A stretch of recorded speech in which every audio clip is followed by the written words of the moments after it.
హృదయాలు సిద్ధం చేసుకోండి. చాలా గొప్ప ఉజ్జీవాన్ని దేవుడికి ఈరోజు వాక్యం ద్వారా ఇవ్వబోతున్నారు.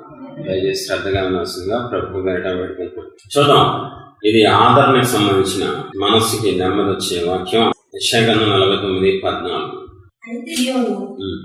యెహోవా నన్ను విడిచిపెట్టి ఉన్నాడు, ప్రభువు నన్ను మరచి ఉన్నారని అనుకొనుచున్నది.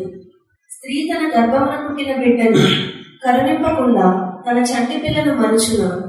వారైనా మరచుదురు గాని నేను నిన్ను మరువను.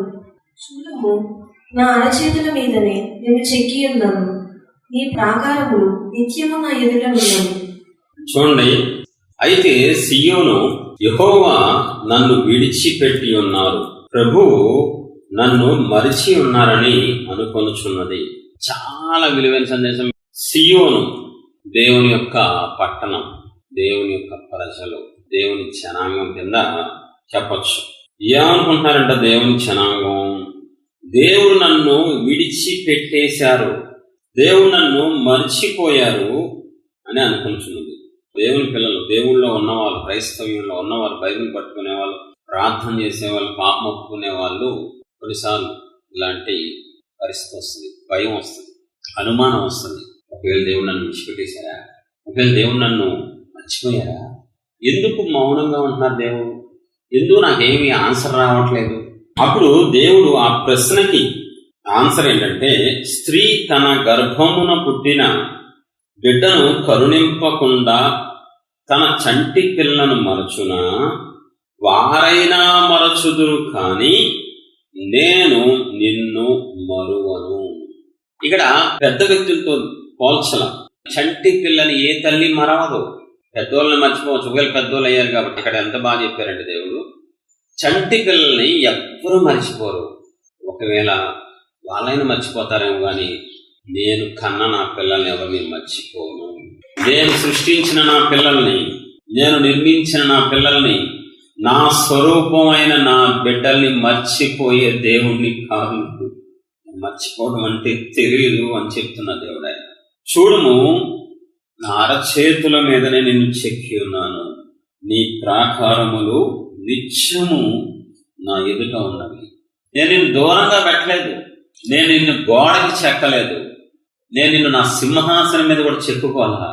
పరలోకంలో దూరంగా ఉన్న గుమ్మానికో చెక్కల, నా అరచేతిలో చెప్పుకున్నా నిన్ను.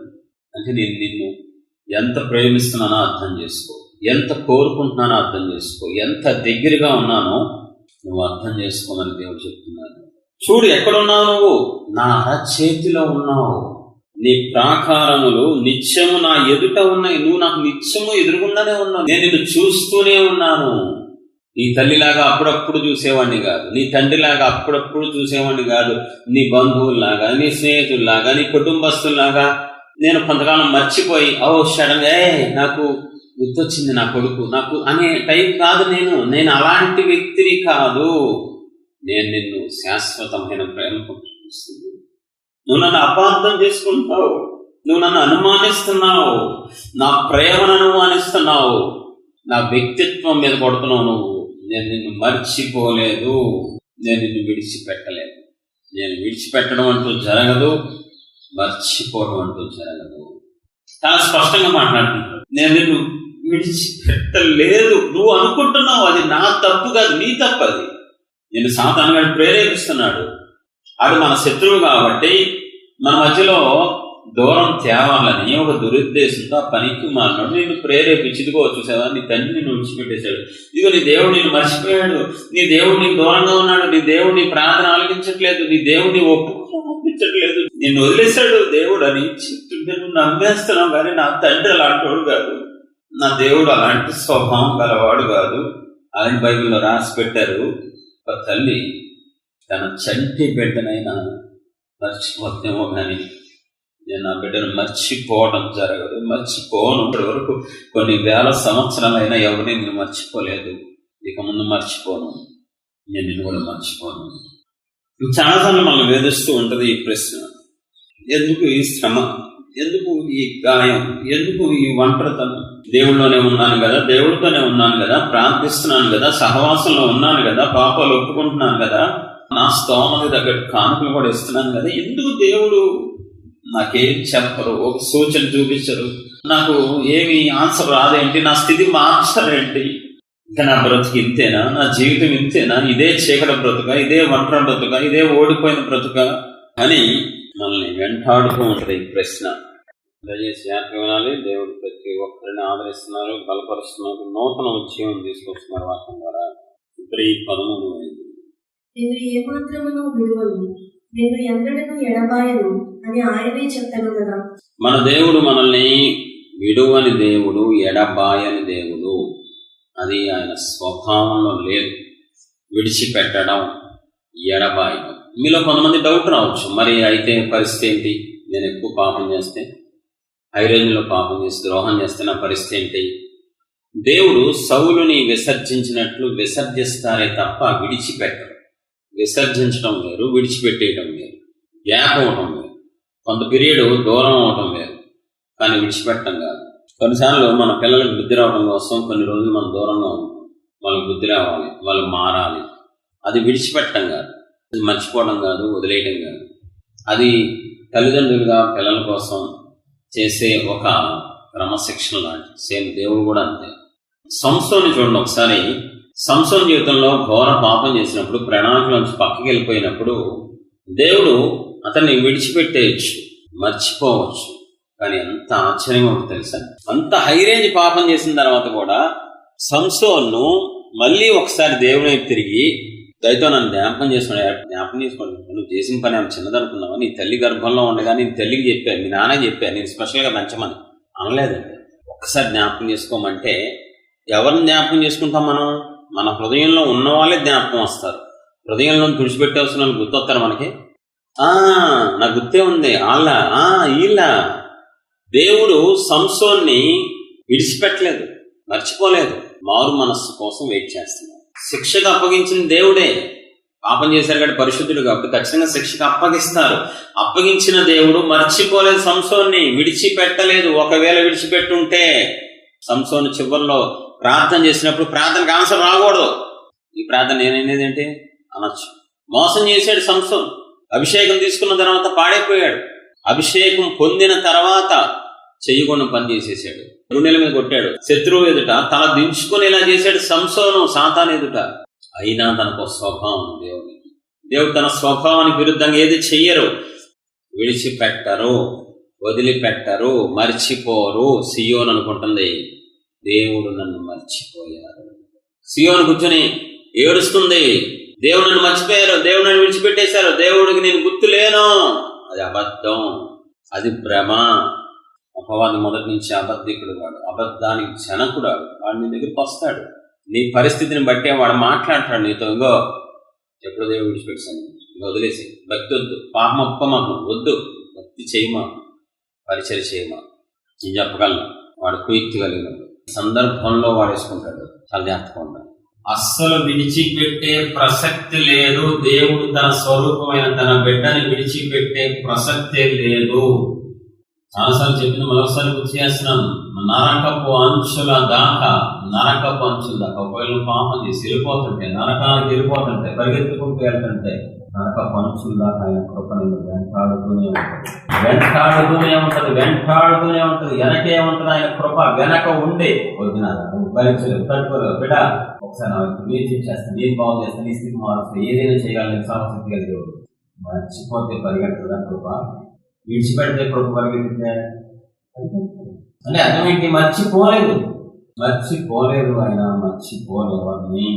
మళ్ళీ మూలానికి వెళ్ళిపోతాం. యెషయా గ్రంథంలో 49:14 చూద్దాం. సియోను యెహోవా నన్ను విడిచిపెట్టి ఉన్నారు, ప్రభువు నన్ను మరచి ఉన్నారని మీలో చాలా మంది అనుకుంటున్నారు, దేవుడు నన్ను విడిచిపెట్టేశారు నా పాపాన్ని బట్టి, దేవుడు నన్ను మర్చిపోయారు. ఎంతో కాలం అయిపోయింది నన్ను మర్చిపోయారు, నన్ను విడిచిపెట్టి చాలా కాలం అయిపోయింది. కానీ ఏదో ఇంకా అలవాటు అయిపోయిన శరీరం గడ్డ వస్తున్నాను మందిరానికి అని అనుకుంటున్నామేమో. కానీ దేవుడు ఈ రోజు నీతో స్పష్టంగా మాట్లాడుతున్నారు. దేవుని వాక్ అయితే నీ హృదయానికి ఈ రోజు ధైర్యం వస్తుంది, ఆనందం వస్తుంది, ఆర్భాటం వస్తుంది. వాక్యం ముగించే లోపల గుండె పైలేలా ఏడుస్తాను. కాబట్టి దేవుడు విడిచిపెట్టడం అంటూ జరగదు, దేవుడు మరచిపోవడం అంటూ జరగదు. ఒకవేళ పాపం చేస్తే శిక్ష వేస్తారు.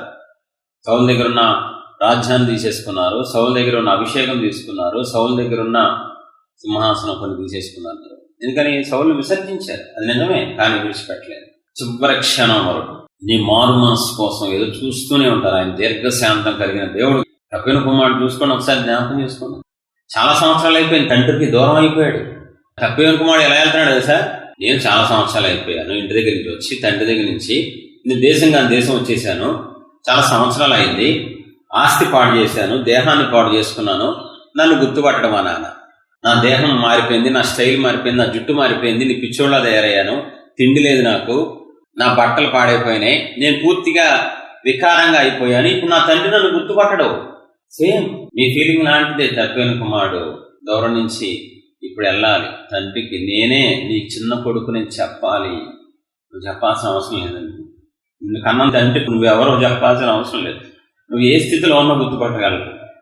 నువ్వెంత దిగజారిపోయినా ఆయన కన్ను చూపు మేరలోనే ఉన్నావు. వేరే దేశానికి వెళ్ళినా, వేరే చోటకి వెళ్ళినా ఆయన కన్ను దృష్టిలోనే నువ్వు ఉన్నావు. కానీ నీ పరిస్థితి అలా అనిపిస్తుంది, నీ స్థితి అలా అనిపిస్తుంది, నీ శ్రమ నిన్ను అలా వేధిస్తుంది, నీ ఒంటరితనం అలా అనిపిస్తుంది. చాలా నేర్చుకోవచ్చు తప్పిన కుమారుడు. ఎంత గుర్తు పెట్టుకుంటే దూరం నుంచి చూసి పరిగెత్తాడండి తండ్రి. అంటే మనసులోనే ఉన్నాడు తప్పిన కుమారుడు. తండ్రికి కుమారుడు దూరం అయ్యాడే తప్ప తండ్రి దూరం అవ్వలేదండి కొడుక్కి. కొడుకు వద్దనుకుని వెళ్ళాడు కానీ తండ్రి అనుకోలేదండి, వద్దు అనుకోలేదు. నువ్వు వద్దుకుని అనుకుని వెళ్ళిపోతావేమో దేవుడిని. దేవుడు నిన్ను ఎప్పుడూ వద్దనుకోలేదండి, వద్దను కోరు కూడా ఆయన. ఎందుకంటే అన్న ప్రేమ కాబట్టి, సృష్టించిన ప్రేమ, నిర్మించిన ప్రేమ.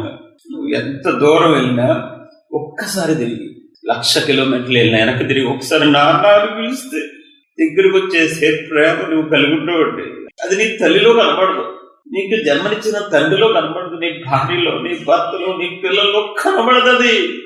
నా దేవుళ్ళలో మాత్రమే కనబడుతుంది, ఒక్క దేవుళ్ళలోనే. అందుకని ఆయన ఏడుస్తూ చెప్తున్నా, సీహను నేను నిన్ను మర్చిపోవడం ఏంటమ్మా, నేను నిన్ను మర్చిపోవడం ఏంటి, ఇదిగో నా చేతుల్లో చెప్పుకున్నాను, నువ్వు నాకు దూరంగా లేవు. తలుపులు చెప్పుకుంటే దూరం అయిపోతావని చేతిలో చెప్పుకున్నా, నిన్ను నా చేతిలో చెప్పుకున్నా. నాలో ఉన్నావు, నాలో ఉన్నావు. చేతిలో ఉండడం అంటే ఆయనలో ఉండటమే.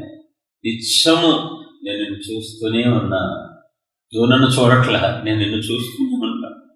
నువ్వు నాకు దూరం అయ్యావు, నేను నీకు దూరం అవ్వాలా. నువ్వు నన్ను వద్దనుకున్నావు, నేను నిన్ను వద్దనుకోలా. నువ్వు పాపం చేసి నువ్వు నా మీద నిందలేసావు, నువ్వు నన్ను ద్రోహం చేసి నన్ను మోసగాడన్నావు. కానీ నేనెప్పుడు నిన్ను అలా అనుకోలేదమ్మా, అంటే నిన్నెప్పుడు అలా అనుకోలేదు ఆయన. నువ్వు నా అపార్థం చేసుకోవాలి, నా ప్రేమను ముందు గుర్తించు, నా ప్రేమను అర్థం చేసుకో, నా వ్యక్తిత్వం ఎలాంటిదో తెలుసుకో. ఫస్ట్ నాకు మర్చిపోవడం అంటే తెలియదు, నాకు విడిచిపెట్టడం అంటే తెలియదు. చాలాసార్లు మన శ్రమలు మనల్ని అలాగా అనిపిస్తూ ఉంటాయి. జన్మనిచ్చిన తండ్రితో వాదించు, ఎందుకు నన్ను మర్చిపోయావు, ఫోన్ చేయట్లేదు నాతో, ఒకప్పుడులాగా ప్రేమ ఉండట్లేదు, భార్యతో పిల్లలతో గొడవడు, కానీ శాశ్వతమైన ప్రేమతో ప్రేమించి దేవుడి దగ్గరికి ఇలా మాట. ఎందుకంటే ఆయన మర్చిపోలేరు కాబట్టి. అది మన ఆలోచన, అది మన భ్రమ, అది మన పిచ్చితనం, అజ్ఞానం అని అనుకోవచ్చు, అవివేకం అనుకోవచ్చు. అది అసలు ఆయనలో లేదు. దేవుడు పాపం చేస్తారా? చేయదు. పరిశుద్ధుడు ఆయన. దేవుడు గర్వం ఉంటుందా? ఉండదు. ఆయన దీనుడు. సేమ్ ఆయన మర్చిపోరు, ఆయన విడిచిపెట్టరు, ఆయన మర్చిపోరు. నేను నిన్ను విడువను, ఎడబాయను. తల్లి అయినా మరుచునేమో, ఒకవేళ నేను నిన్ను మరువను. ఈ లోకపు బంధాలు లాంటి బంధం కాదు నాది, ఈ లోకపు ప్రేమ లాంటి ప్రేమ కాదు నాది. తల్లికి బోరు కొట్టచ్చు మన మీద, తండ్రికి బోరు కొట్టచ్చు, పిల్లలకి తల్లిదండ్రుల మీద బోరు కొట్టచ్చు. కానీ మన దేవునికి మనం బోరు కొట్టము. మరి నీకు ఎందుకలా అనిపిస్తుంది? నీలో ఉన్న పాపాన్ని ద్వేషిస్తారు కాబట్టి ఆటోమేటిక్గా నిన్ను కూడా ద్వేషిస్తున్నారేమో అనుకుంటావు. అది నీ భ్రమ. నీలో ఉన్న పాపాన్ని మాత్రమే ఆయన ద్వేషిస్తారు. పరిశుద్ధుడు గనుక నీ తండ్రి నిన్ను మాత్రం ఆయన ద్వేషించరు. నీలో ఉన్న పాపాన్ని ద్వేషిస్తారు, నీలో ఉన్న పాపాన్ని అసహించుకుంటారు, నీలో ఉన్న పాపాన్ని చిరాకు పడతారు ఆయన. కానీ నిన్ను మాత్రం ప్రేమిస్తూనే ఉంటారు. ఇదిగో చాలా కాలం క్రిందట యెహోవా వాక్కు నాకు ప్రత్యక్షమైంది, ఇలాగ సెలవిచ్చాను. ఇదిగో శాశ్వతమైన ప్రేమతో నేను నిన్ను ప్రేమించున్నాను కనుక విడువక నీ ఎడల కృప చూపుచున్నాను. విడవట్లేదు నేను. ఇంకా నువ్వు బ్రతుకున్నావు, ఆయన మర్చిపోలేదు కాబట్టి. ఇంకా నువ్వు సజీవ లెక్కలో ఉన్నావు, ఆయనని విడిచిపెట్టలేదు కాబట్టి. ఈ ముద్ర నీకు పడిపోవాలి. నువ్వు వెళ్ళిపోతావు ఆయన దూరంగా, ఆయన వెళ్ళరు. నువ్వు వదులుకుంటావు, ఆయన వదులుకోరు. నువ్వు వద్దు అనుకుంటావు, ఆయన వద్దు అనుకోరు. మర్చిపోవద్దు దయచేసి. దేవుని అపార్థం చేసుకో, మంచి దేవుని అపార్థం చేసుకో. చాలాసార్లు మనం మనుషులతో వెళ్ళి గొడవ పెట్టుకుంటాం. నువ్వు నాతో ఎందుకు ఈ మధ్య మాట్లాడలేదు, ఎందుకు దూరం చేసావు అని మంచి బంధాలతో మనం మాట్లాడుతున్నప్పుడు వాళ్ళు మంచి బంధం అయినప్పటికీ వాళ్ళ మనసు మారచ్చు, వాళ్ళ ఆలోచన మారచ్చు నీ పట్ల. కానీ దేవుడి మనసు మారదు. నిన్న నేడు నిరంతరం ఏకరీతిగా ఉన్న దేవుడిని ఆరాధిస్తున్నాడు. ఆయన మనసు మారదు, ఆయన వ్యక్తిత్వం మారదు, ఆయన స్వభావం మారదు. ఆయన మనిషి కాదు. నీ తల్లి మారిపోయినట్లు ఆయన మారిపోరు, నీ తండ్రి మారినట్టు మారరు, నీ భార్య మారినట్టు ఒకప్పుడు ప్రేమగా ఉండి మొదట్లో ఇప్పుడు మారిపోవడానికి ఆయన మనిషి కాదు. ఆయన నరుడు కాదు, దేవుడు, పరిశుద్ధుడు, ప్రేమ గల దేవుడు. ముందుకెళ్దాం. చాలా ప్రాముఖ్యమైన వాక్య సందేశం, నన్ను చాలా కదిలిస్తుంది. దయచేసి శ్రద్ధగా వినాలి. మీకు కూడా చాలా ఉపయోగపడే జీవితకాలానికి సరిపడే సందేశం. ఏ పరిస్థితుల్లో క్రైస్తవులకి లేదా దేవుని పిల్లలకి ఇలాంటి ఫీలింగ్ వస్తుంది? దేవుడు నన్ను విడిచిపెట్టేశారేమో, దేవుడు నన్ను మర్చిపోయారేమో. ఈ రెండు ఎప్పుడు వస్తాయి? ఆనందంలో రాదు, ఆశీర్వాదంలో ఈ ఫీలింగ్ రాదు, అద్భుతాలకు రాదు. కానీ శ్రమలలో వస్తాయి ఈ ఫీలింగ్స్. సహజంగా నువ్వు శ్రమ పడుతున్నప్పుడు, నువ్వు బాధపడుతున్నప్పుడు, నువ్వు ఓడిపోయినప్పుడు, నీ కష్టాలలో, నీ వేదనలో, నీ బాధల్లో ఈ ఫీలింగ్ వస్తుంది. దేవుడు నన్ను మర్చిపోయారు, దేవుడు నన్ను విడిచిపెట్టేశారు. శ్రమలు రెండు రకాలండి దేవుని పిల్లలకి. ఒకటి, నువ్వు ఏ తప్పు చేయకపోయినా వచ్చే శ్రమ. నువ్వు ఏ తప్పు చేయరా, ఏ పాపం చేయలా, ద్రోహం చేయలా, దేవుణ్ణి బాధ పెట్టలా, మనుషుల్ని బాధ పెట్టలా, అయినా శ్రమ వస్తుంది. ఇది ఫస్ట్ శ్రమ. నువ్వు ఏ తప్పు చేయకపోయినా, పాపం చేయకపోయినా, ఎవరిని మోసం చేయకపోయినా, నీ బతుకు నువ్వు బ్రతుకుతున్నా, నువ్వు మంచిగా బ్రతుకుతున్నా కూడా శ్రమ వస్తుంది. ఈ శ్రమ నీ సంబంధం లేని శ్రమ, నీ తప్పు లేకుండా వచ్చిన శ్రమ. ఈ శ్రమలో అనిపిస్తుంది మనకు గ్యారంటీగా, దేవుడు నన్ను విడిచిపెట్టేశారేమో, మర్చిపోయారేమో. రెండో శ్రమ ఎందుకు వస్తుంది? దేవుని ప్రజలకి పాపం చేయడం వల్ల వస్తుంది. దేవుడే శ్రమకు అప్పగిస్తారు. మనం చేసిన పాపం కొలతను బట్టి, పాపపు పరిమాణం బట్టి శిక్షలు వేస్తూ ఉంటారు. పెద్దదవచ్చు, చిన్నదవచ్చు, ఎక్కువ కాలం అవచ్చు. అప్పుడు కూడా ఆ శ్రమలో, దేవుడు మనకి వేసిన శిక్ష అనే శ్రమలో కూడా మనకు ఖచ్చితంగా ఏంటిది, ఇంత ఒప్పుకుంటున్నాను, ఉపవాసాలు ఉంటున్నాను, కన్నీళ్లు గారుస్తున్నాను, ప్రార్థన చేసుకుంటున్నాను, దేవుడి సన్నిధికి వస్తున్నాను, ఉద్యోగం సెలవు బట్టి ఉపవాసాలు ఉన్నా, నా గ్యాస్ ట్రబుల్ అయినా ఉపవాసాలను పాపం ఒప్పుకుంటున్నాను, అయినా నాకు ఎందుకు దేవుడు ఆన్సర్ అవ్వట్లేదు, ఎందుకు నాకు విడుదల అవ్వట్లేదు? నేను పాపాన్ని ఒప్పుకుంటున్నాను కదా, ఒప్పుకోకపోతే అనుకోవచ్చు, ఒప్పుకుంటున్నా కూడా దేవుడు ఎందుకు నాతో మాట్లాడరు, నాకెందుకు విడుదల అవ్వరు, నాకెందుకు మంచి రోజులు అవ్వరు, నా స్థితి ఎందుకు మార్చరు అని అప్పుడు కూడా ఓహో దేవుడు మర్చిపోయారేమో నన్ను, దేవుడు విడిచిపెట్టేశారేమో నన్ను, అప్పుడు కూడా మనకి ఖచ్చితంగా సహజంగా డౌట్ వస్తుంది. మళ్ళీ చెప్తున్నా, చాలా ప్రాముఖ్యం, శ్రద్ధగా ఉండాలి.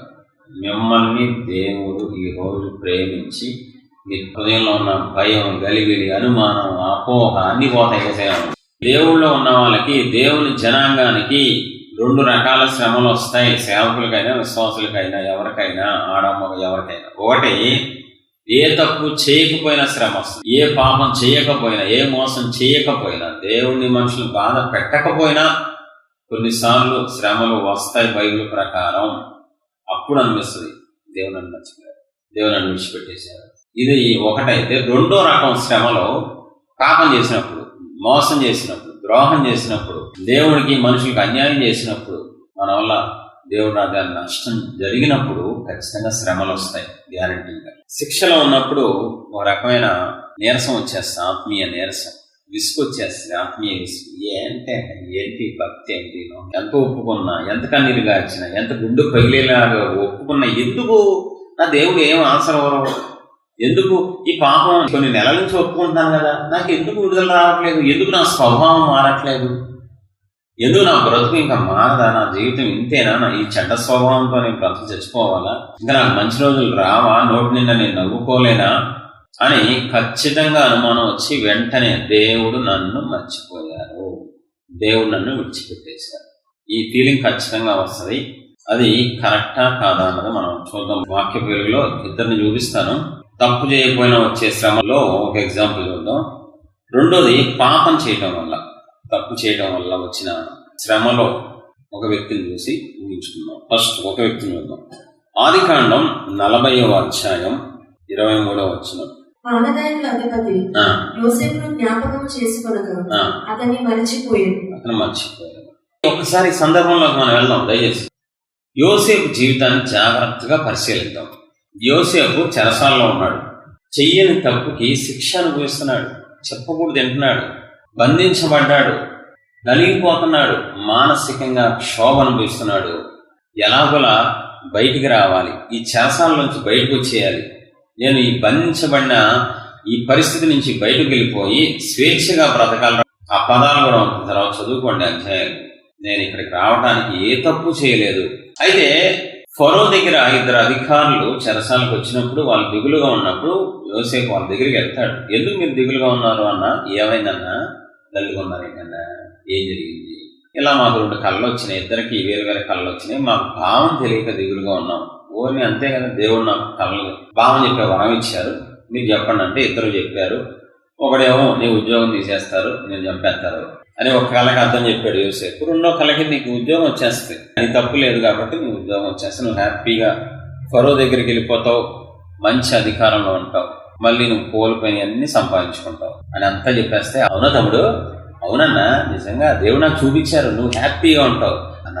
చిన్న రిక్వెస్ట్ అన్న, యోసేపు అడుగుతున్నాడు. ఆ ఉద్యోగం వస్తున్నాడు అన్న, చిన్న రిక్వెస్ట్ అన్న, ఏడుస్తూ, నేను ఇక్కడ రావడానికి ఏ తప్పు చేయలేదన్నా, నా దేవుడు సాక్షిగా చెప్తున్నా, నేను ఏ పాపం చేయలేదన్నా, నేను చెరసాలకు వచ్చి పడ్డానన్నా, చాలా సంవత్సరాలు అయిపోయింది నేను ఇక్కడికి వచ్చేసి అన్న. నువ్వు ఫరో దగ్గరికి వెళ్ళినప్పుడు ఒక్క మాట చెప్పన్నా, ఉండలేమన్నాను, మనసేం బాగుండట్లేదన్నా, ఇక్కడ నాకు ఈ ఫుడ్ పడట్లేదన్నా, కొంచెం ఫరో దగ్గరికి వెళ్ళినప్పుడు నన్ను జ్ఞాపకం చేసుకున్నా అని యోసేపు కన్నీళ్లతో వేడుకున్నాడు. అతను కూడా అన్నాడు, నువ్వెంత నాకు సహాయం చేసి ఇంత ఆదరించావు, నువ్వెవరో నాకు తెలియదు, నన్ను బలపరిచావు, నాకు స్పష్టంగా చెప్తున్నావు, నేను వెళ్ళిన తర్వాత ఫరోకి నీ గురించి మంచిగా చెప్పి నిన్ను బయటికి తీసుకొస్తాను, చేతులు చేసి మాటిచ్చాడు ఫరో దగ్గర ఉన్న అధికారి అని వచనం చూడండి.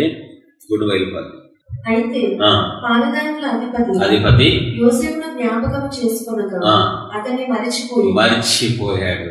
మనిషి కదా, మనిషికున్న జబ్బు అవసరం అయిపోయింది కదా, మర్చిపోయాడు. నేను అనుకుంటాను, నా ఊహ, యోసేపు ఇతను వెళ్ళిపోయిన వారం రోజుల నుంచి మనసు లాగుతుంది యోసేపు. ఆర్డర్ వచ్చింది, ఆర్డర్ వచ్చింది, నోటీస్ బోర్డులో ఆర్డర్ పెట్టా, నా గురించి ఫరో చెప్పేసి ఉంటాడు ఈ అధిపతి, మాట ఇచ్చాడుగా, ఖచ్చితంగా ఫరో నన్ను పిలుస్తాడు అని బయట తీసుకెళ్తాడు. ఓసారి నా గురించి కదా సైనికులు వచ్చారు, ప్రతిరోజు ఎదురు చూసి ఉంటాడా? సహజంగా ఆలోచించు, ప్రతిరోజు సహజంగా యోసేపు మనలాంటి మనిషే, మనలాంటి మనసు ఉంది. రోజు రాత్రికి ఈ రోజు కూడా నన్ను బయట తీసుకెళ్ళాం, ఈ రోజు కూడా ఫరో దగ్గర నుంచి సైనికులు రాలా, ఈ రోజు కూడా నాకు శుభవార్త రాలేదు. ఖచ్చితంగా యోసేపు మనసుకు గాయం అయిపోయాడు. డౌట్ లేదు, దేవుడు నన్ను మర్చిపోయాడు, దేవుడు నన్ను విడిచిపెట్టేశాడు. కాబట్టి మాట ఇచ్చినోడు చెప్పేసాడేంటి? మాట ఇచ్చి అక్కడికి వెళ్ళి నెల అయిపోయింది, 2 నెలలు అయింది, 3 నెలలు అయింది, 4 నెలలు అయింది, 5 నెలలు అయింది, 6 నెలలు అయినా ఎవడు రాడేంట్రా, బయట తీసుకెళ్ళేంట్రా బాబు. యోసేపు వచ్చేసింది, దేవుడు నన్ను మర్చిపోయాడు, దేవుడు నన్ను విడిచిపెట్టేశాడు. ఆ తర్వాత వచ్చిన చూద్దాం ఒకసారి. నెక్స్ట్ అధ్యాయం 41. 2 ఏళ్ళు గడిచిన తర్వాత ఫరో ఒక కల కలెను. 2 ఏళ్ళు గడిచిన తర్వాత, ఈ అధికారి వెళ్ళిన తర్వాత 2 ఏళ్ళు. ఆ 2 ఏళ్ళు దేనికి సంబంధించి? ఇతను వెళ్ళిపోయిన తర్వాత 2 ఏళ్ళు, మర్చిపోయిన తర్వాత 2 ఏళ్ళకి. దేవుడు మర్చిపోలే, అతను మర్చిపోయాడు, కానీ నా దేవుడు యోసేపును మర్చిపోలేదు. ఎందుకని లేట్ చేశారు? ఎందుకు?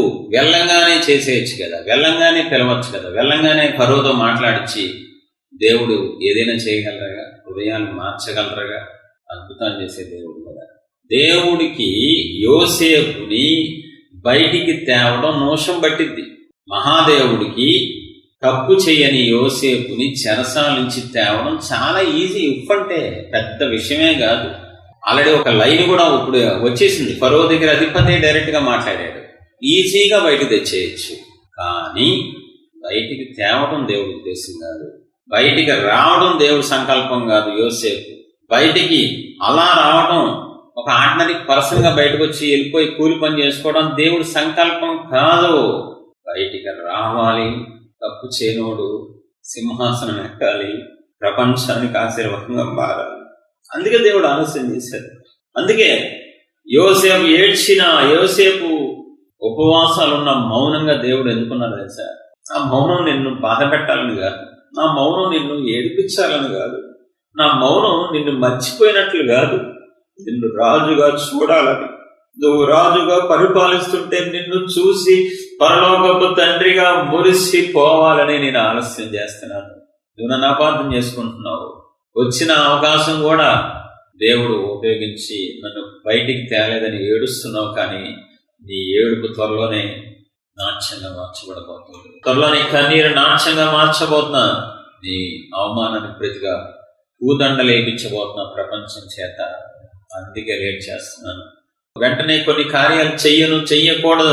నీకు ఆ స్తోమత రావాలి. నువ్వు సింహాసనం ఎక్కాలంటే యోసేపు ఆ స్తోమత రావాలి, నీకు ఆ పరిపూర్ణత రావాలి. నువ్వు రాజ్యాన్ని పరిపాలించాలి. ఫరోకే నువ్వు దేవుడు అవ్వాలి, ఫరోకి సలహాలు ఇవ్వాలి. నువ్వు ఆర్డినరీ పర్సన్ కాదు. నీ కుటుంబానికి సలహా ఇవ్వడం కాదు, నీ అన్నదమ్ములకి సలహాలు ఇవ్వడం కాదు. నేను నిన్ను నియమించింది, నేను నిన్ను కలగనింది, నేను నిన్ను ఉద్దేశించింది ఏంటో తెలుసా? ఆ సమయంలో ఐగుప్తు పెద్ద దేశం, అది ఆ దేశాన్ని పరిపాలించే ఫరోకి నువ్వు సలహాలు ఇచ్చేవాడు ఉండాలి.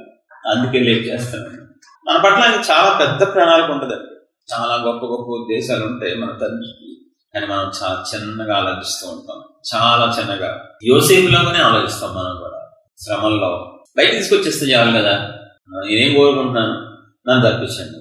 కనబడ వాళ్ళందరూ అడుగుతున్నాడు, నన్ను ఈ స్థలం నుంచి బయటకు తీసుకెళ్ళాను. ఎలా మనం బయట తీసుకెళ్ళిపోండి, ఎవరో ఒకరికి చెప్పండి. నాకు వద్దు, ఇక్కడ నా మనసు బాగాలేదు, నాకు ఇక్కడ చిరాగ్గా ఉంది, నాకు ఫుడ్ పడట్లేదు, నాకు అసలు వద్దు.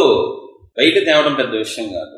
నేను మామూలుగా ఆర్డినరీ పర్సన్ గా ఉంచడం కోసం అయితే ఎక్కువ కాలం ఆయన మౌనంగా ఉండక్కర్లేదు. నేను సామాన్య వ్యక్తిగా ఆయన చూడట్లేదు. నేను గొప్ప వ్యక్తిగా నా దేవుడు చూస్తున్నాను. నేను గొప్ప వ్యక్తిగా చేసి నీకు ఆశీర్వాదం ఇచ్చి అక్కడ ఆగిపోవాలనుకోవట్లేదు. ఆయన నిన్నే ఆశీర్వాదంగా మార్చాలనుకుంటున్నాను. నీకు ఆశీర్వాదం ఇవ్వడం గొప్ప విషయం కాదు, నువ్వే ఒక ఆశీర్వాదంగా మారిపోవాలన్నది దేవుని యొక్క అనాథ సంకల్పం. అబ్రహాం దేవుడు పిలిచారు. ఒక అన్యుడు, విగ్రహారాధికుడు. 5 సంవత్సరాలు టైం పట్టింది అబ్రహాంకి దేవుడు సంతానం ఇవ్వడానికి. చాలా విసిగిపోయి ఉంటాడు. 25 ఏళ్ళు కదా ముసలోడు, పెద్ద వయస్సు. ఏం దేవుడు మర్చిపోయారు నన్ను, దేవుడు విడిచిపెట్టేశారు. అందుకే నాకు పిల్లలు లేరు. అందరూ అంటున్నారు, నేను దూరంగా వచ్చావు, దేశంగా దేశం అవమానిస్తున్నారు, గాయం చేస్తున్నారు. ఒకసారి విసిగిపోతాడు అబ్రహాం. ఎన్ని ఇస్తే ఏం ప్రభువా, నేను అడిగింది ఇవ్వట్లేదు కదా. అబ్రహాం నిన్ను ఇవ్వటం పెద్ద విషయం కాదు, నేను ఒక మాట సెలవిస్తే నీకు పిల్లలు కొడతారు. సమస్తాన్ని సృష్టించిన నేను. ఎంత బాగుంటుందంటే అబ్రహాం జీవితంలో దేవుని యొక్క ప్రేమ. ఎందుకు అంత కాలం ఎక్కువ లేట్ చేశారు దేవుడు? ఎందుకు అంత పీరియడ్ పెట్టారు? అన్ని సంవత్సరాలు ఎందుకు వెయిట్ చేయాలి? ఒక నెల తర్వాత మనకి ఎక్కువ సహనం ఉండదు. మనం అనుకున్నది జరగాలనుకున్నప్పుడు సంవత్సరాలు దాటిపోతున్నాయి. అక్కడ విషయం ఏంటో తెలుసా?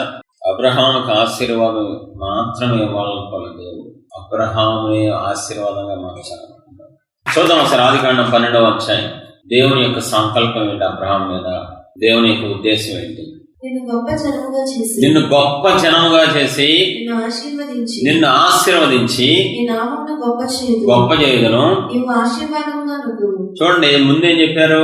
నీకు ఆశీర్వాదం ఇస్తా. ఇప్పుడేమంటున్నారు? నువ్వే ఆశీర్వాదంగా అయిపోతావు. దేవుడు లెక్కలు ఎలా ఉన్నాయి? చిన్నగా ఉన్నాయా అబ్రహాం పట్ల? తక్కువగా ఉన్నాయా? నీ తల్లిదండ్రులైనా ఒక లెవెల్ వరకే నిన్ను ఊహించుకుంటాను. నేను తల్లిదండ్రులు అడుగుతున్నా, ఫస్ట్ మీ అబ్బాయిని అమెరికా ప్రెసిడెంట్ చేయాలనుకున్నారు మీరు, వీడు మంచి ఉద్యోగం చేసుకుంటే చాలు, ఒక 10 ఎకరాలు కొనుక్కుంటే చాలు. అంతవరకే ఉంటాయి మీ పిల్లల మీద, అంతకుమించి ఎక్కువ వెళ్ళవు. మీకు వెళ్ళలేవు. చాలా లిమిట్లో మీ కళ్ళు ఉంటాయి మీ పిల్లల మీద. మంచి ఉద్యోగం, మంచి బిజినెస్, మంచి కుటుంబం, 10 ఎకరాల పొలం, ఇంతకుమించి ఏమి ఉండదండి. యోసేపుని చూస్తే, అబ్రహామును చూస్తే, దావీదును చూస్తే పిచ్చి పెట్టేస్తాండి. దేవుడు ఇంత ప్రేమగా వీళ్ళ మీద, ఇంత ప్రేమ ఏంటి, ఇంత గొప్పగా ఉంచుకున్నారంటే దేవుడు వీళ్ళని, అది నెరవేర్చేశారంటే. యోసేపు దగ్గరికి 12 మంది వచ్చి క్షమాపణ అడిగితే చాలుగా, బాధపెట్టిన వాళ్ళు వచ్చి చెప్తే చాలుగా, దేశమంతా వచ్చి కాళ్ళ మీద పడిపోయిందండి. దేశం అంతా. పక్క దేశం వాళ్ళు వచ్చేస్తున్నారు, అన్ని దేశాలలో వస్తున్నారు, కరువు ప్రపంచం అంతా ఉంది. యోసేపు ఏమనుకున్నాడు, దేవుడు ఏమనుకున్నారు యోసేపు గురించి? ఈ శ్రమలో బయటకు వస్తే చాలు, ఈ బాధ పోతే చాలు, ఈ గాయం కట్టబడితే చాలు అని యోసేపు అనుకున్నాడు. లేదు లేదు లేదు, లక్షల మందికి దీవెనగా ఉండాలి, ప్రపంచానికి ఆశీర్వాదంగా ఉండాలి, నీ ద్వారా ప్రపంచంలో అందరూ పోషించబడాలని దేవుడు అనుకున్నాడు. అంటే ఎన్ని రెట్లు ఎక్కువగా ఉందంటే, నా తలంపులు మీ తలంపులు వంటివి కావు, నా ఆలోచన మీ ఆలోచన వంటివి కాదు, నా ఊహలు మీ ఊహల వంటివి కాదు. భూమికి ఆకాశం ఎంత ఎత్తుగా ఉంటాయో అంత ఎత్తైన తలంపులు మీ అందరూ నేను కలిగి ఉన్నానంటాడు. అంత ఎక్కువగా మీ గురించి నేను ఊహించుకుంటున్నా. ఎందుకని నువ్వు అనుకోవచ్చు, నాకు అంత సీన్ లేదు కదా, నాకేం రాదు కదా. యోసేపు చదువుకున్నాడా? చెప్పాలి. పేతురు చదువుకున్నాడా? మరి వీళ్ళు ప్రపంచానికి ఉపయోగపడ్డారు. నీ చదువుతో, నీ అందంతో, నీ ఆస్తితో, నీ కుటుంబంతో దేవుడికి సంబంధం లేదు. ఆయన ఎన్నికలో ఉంటే నిన్న ప్రపంచాన్ని తీసుకెళ్ళిపోతారు. చూడండి ఒకసారి, ఎక్కడి నుంచి ఎక్కడికి తీసుకెళ్లారు. కానీ ఆ టైంలో 2 సంవత్సరాలు అప్పటికే శ్రమలు పడ్డాడు, అప్పటికే నిందలు పడ్డాడు, అప్పటికే అల్లాడిపోతున్నాడు. కొన్ని సంవత్సరాలుగా బాధ పడుతూనే దెబ్బ మీద దెబ్బ, దెబ్బ మీద దెబ్బ తగులుతూనే ఉందో యోసేపుకి అర్థం కావట్లా. ఏంటి నా దేవుడు మర్చిపోయారేంటి? ఈ దెబ్బ దాన్ని మళ్ళీ ఇంకో దెబ్బేంటి? ఆల్రెడీ ఇంట్లో వాళ్ళు నన్ను మోసం చేశారు, సొంత అన్నలే నన్ను అమ్మేశారు. సర్లే అని చెప్పి పోతిఫర్ ఇంటికి వచ్చారు. సర్లే ఏదో బతుకుతున్నాను, మళ్ళీ అక్కడ పోతిఫర్ భార్య నన్ను శోధించింది, నేనేం తప్పు చేయలేదు, ఆవిడ అలా చేసేసింది. ఏంటి దెబ్బల మీద దెబ్బ ఏంటి? యోసేపుకి అర్థం కావట్లా. శ్రమలో నీకేం అర్థం కాదు. శ్రమలో నీకు అంత గలిబిలిగా ఉంటుంది, గందరగోళంగా ఉంటుంది, పిచ్చెక్కినట్టు ఉంటుంది, దేవుడు మర్చిపోయినట్టు ఉంటుంది, దేవుడు విడిచిపెట్టినట్టు ఉంటుంది. శ్రమ తీరిన తర్వాత, ఆశీర్వాదం వచ్చిన తర్వాత వెనక్కి తిరిగి గుండు వేలేలా గెలుస్తూ నా దేవుడిని అనుమానించాను, నా దేవుడిని అపార్థం చేసుకున్నాను, నా దేవుడిని తక్కువగా చూశాను, నా దేవుడు నన్ను తక్కువగా ప్రేమిస్తున్నారేమో, నన్ను చులకంగా చూశారేమో, ఏదేదో అనుకున్నానని మొత్తం మర్చిపోతావు. బాధని, గాయాన్ని దేవుడిచ్చిన ఆనందం అనుభవిస్తూ ఆశీర్వాదంలో పండగ చేసుకుంటూ బతుకుతావు. శ్రమలో మనకి ఖచ్చితంగా వస్తుంది. అబ్రహాం శ్రమలో వచ్చింది డౌటు, యోసేపు శ్రమలో వచ్చింది డౌటు, భక్తుల శ్రమంలో డౌట్ వచ్చి, ఏంటి దేవుడిలో ఉన్నాం కదా, దేవుడితో ఉన్నాం కదా, ప్రార్థన చేస్తున్నాం, విజ్ఞాపన చేస్తున్నాం, బైబిల్ చదువుతున్నాం, అయినా ఏంటి దేవుడు మా ప్రశ్నకి ఆన్సర్ ఇవ్వట్లేదు, మాకెందుకు విడుదల ఇవ్వట్లేదు, మా శత్రువుల నుంచి ఎందుకు విడిపించట్లేదు? ఖచ్చితంగా డౌట్ వస్తుంది. వాళ్ళందరికీ దేవుడు చెప్పిన మాట మనకి చెప్తున్న మాట, నేను నిన్ను మరువలేదు, నేను నిన్ను విడిచిపెట్టలేదు. నువ్వు అనుకుంటున్నావు నేను నిన్ను విడిచిపెట్టలేదు, నేను నిన్ను అరచేతిలో చెక్కి ఉన్నాను, నువ్వు ఎప్పుడు నా ఎదుటనే ఉన్నావు. చూడగలరా చూడలేరా? మనల్ని దేవుడు నిత్యం చూడగల కెపాసిటీ దేవుడికి ఉందా? నీకు ఇష్టమైన వాళ్ళు చూడలేరు, నీకు ఇష్టమైన వాళ్ళు, నిన్ను ప్రేమించే వాళ్ళు అలా అవకాశం ఉండొచ్చు, ఉండకపోవచ్చు. కానీ దేవుడు నిత్యము నిన్ను చూడగల దేవుణ్ణి నువ్వు కలిగి ఉన్నావు. నీతోనే ఉండగల దేవుణ్ణి, నీలోనే ఉండగల దేవుణ్ణి, ఎడబాయని దేవుణ్ణి కలిగి ఉన్నావు, మర్చిపోని దేవుణ్ణి కలిగి ఉన్నావు. నువ్వు పండుగ చేసుకోవాల్సిన సందర్భం. కాబట్టి శ్రమలలో దేవుడు మనకు పాఠాలు నేర్పిస్తారు, శ్రమలలో దేవుడు మనకి శక్తినిస్తారు, శ్రమలలో సామర్థ్యాన్ని ఇస్తారు, శ్రమలలో జ్ఞానం ఇస్తారు. యోసేపు రాజ్యాన్ని పరిపాలించడం మాటలు కాదు. యోసేపు చిన్నప్పటి నుంచే రాజకుమారుడు కాదు. యోసేపు నానేవాడు గొర్రెలు కాపర్లు, పశువులు కాపర్లు. పశువుల కాపర్లు రాజ్యాన్ని ఎలా పరిపాలిస్తే అందులో ఫరోనే మించిపోవాలి. ఇప్పుడు అంటే ఆ కాల వ్యవధిలో దేవుడు అతనికి జ్ఞానం ఇచ్చారు. ఆలస్యం అయ్యే కొద్ది దేవుడు నీకు శక్తినిస్తారు. తీసుకో యేసయ్య నామములో. ఆలస్యం అయ్యే కొద్ది నీకు జ్ఞానం ఇస్తారు. యోసేపుని దేవుడే కొంతకాలం విడిచిపెట్టినట్టు అనిపించింది, వదిలినట్టు అనిపించింది, కానీ వదలలేదు, విడిచిపెట్టలేదు. ఫరోకే దేవుడుగా చేసేంతగా ఆయన సిద్ధపరిచారు. ఒక వ్యక్తి కారు కొనుక్కున్నాడు, కానీ డ్రైవ్ చేయట్లేదు. ఏంటంటే నా కారు రాదు డ్రైవింగ్. ఫస్ట్ కొనేసుకున్న కారు ఆయన డ్రైవింగ్ రాదు, నేర్చుకోవాలి. కానీ ఎదురుకున్న కారు ఉంటుంది, రోజు బాధే, కారున్న వెళ్ళలేకపోతుంది, డ్రైవింగ్ రాదు కాబట్టి. దేవుడు యోసేపు రాజ్యం ఇచ్చినా పరిపాలించలేదు. ఎందుకని? జ్ఞానం లేకపోతే. అంతమందికి ఎలా ఉపయోగపడతాడు? అంతమందిని పరిపాలించాలంటే ఏ రేంజ్ జ్ఞానం ఉండాలి యోసేపుకి? అది రావాలి అంటే సమయం పడుతుంది. ఎందుకు శ్రమలు వస్తాయి దేవుని పిల్లలకి, క్రైస్తవులకి ఎందుకు శ్రమలు వస్తూ ఉంటాయి? దానికి బెస్ట్ ఎగ్జాంపుల్ ఏంటంటే, కలెక్టర్ ఎన్ని ఎగ్జామ్స్ రాసుకుంటాడు? చాలా ఎగ్జామ్స్, చాలా లెవెల్స్ పాస్ అయి కలెక్టర్ అవుతాడు. ఒకసారి కలెక్టర్ అయ్యాడంటే జీవితాంతం కలెక్టర్ గా రాజుబాబు అనుభవిస్తాడు. అధికారం, ప్రోటోకాలు, మామూలుగా ఉండదని కలెక్టర్ అంటే. కానీ ప్యూర్కి ఏ ఎగ్జామ్ లేదు. ప్యూర్గా జీవితాన్ని తలదించుకొని కాఫీ కప్పులు టీ కప్పులు తీసుకురావాలి. నీకు శ్రమ వస్తుందంటే నెక్స్ట్ లెవెల్ చేస్తున్నాం. శ్రమ వస్తుందంటే దేవుడిని నెక్స్ట్ లెవెల్ తీసుకెళ్ళబోతున్నాడు. శ్రమ పెరుగుతుందంటే శ్రమల మీద శ్రమలు వస్తున్నాయంటే యోసేపు శ్రమల మీద శ్రమలు వచ్చినాయంటే అర్థం తెలుసా? హై రేంజ్ తీసుకెళ్తానికి దేవుడు ఆ శ్రమను పర్మిషన్ ఇచ్చాడు. ప్రపంచానికి ఆశీర్వాదంగా మార్చడం కోసం ఈ యోసేపు అన్ని శ్రమల గుండా వెళ్లాల్సి వచ్చింది. ఏది వ్యర్థమవలేదు, ఏది వృధా అవ్వలేదు యోసేపు పడిన శ్రమలలో. ఆ తర్వాత 80 ఏళ్ళు రాజభవనాన్ని ఇచ్చాడు. పడింది 13 సంవత్సరాల శ్రమలో, కానీ 80 సంవత్సరాలు భూమి మీద 80 ఏళ్ళు ఏ ప్రధానమంత్రి లేడు ఇప్పటివరకు. ఒక 5 ఏళ్ళ తర్వాత 10 ఏళ్ళు ఒకే అతనే ఒకవేళ మళ్ళీ గెలిస్తే 20 ఏళ్ళు దాటినోడు నాకు తెలిసేవాడు. 80 ఏళ్ళు ప్రధానమంత్రిగా ఉన్న ఒకే ఒక వ్యక్తి యోసేపు. ఎందుకని? శ్రమల ద్వారా దేవుడే నడిపించి, జ్ఞానం ఇచ్చి, వివేకం ఇచ్చి, అన్ని సిద్ధపరిచి కూర్చోబెట్టారు సింహాసనం మీద. లేకపోతే ఇంతే సంగతి. 2వ రోజు పడిపోయేవాడు సింహాసనం మీద నుంచి. దేవుడు నీకు ఏదైనా ఇవ్వాలంటే ముందు దానికి ఇవ్వాల్సిన జ్ఞానం, సామర్థ్యత, శక్తి, బలము అన్ని ఇచ్చి అప్పుడు నేను ఆశీర్వదిస్తాను. ఆ విషయం తెలియక ఆ గ్యాప్ లో దేవుడు నన్ను మర్చిపోయారేమో, దేవుడు నన్ను విడిచిపెట్టేశారేమో, నేను దేవుడికి నచ్చట్లేదేమో, ఏంటేంటో వెళ్ళిపోతా ఉంది ఆలోచన. అర్థం చేసుకోండి. అనేసి దేవుడు ఎప్పుడు మర్చిపోయేవారు కాదు, విడిచిపెట్టే దేవుడు కాదు. ఇప్పుడు మానవ సబ్జెక్ట్ లో కదా 2వ శ్రమలు ఎందుకు వస్తాయి? మానవుడు తాను చేసిన పాపాన్ని బట్టి శ్రమ వస్తుంది, దేవుడే శిక్ష వేస్తారు. ఇది మనకు చాలా విలువైన సబ్జెక్ట్ అండి. 2వ సమూయేలు 12:11. నేను పాపం చేసి తినని దావీదు నాతానుగా ఉండగా, నాతాను నీవు చావకుండానట్లు యెహోవా నీ పాపమును పరిహరించాను. ఇది దావీదు జీవితంలో జరిగిన సన్నివేశం.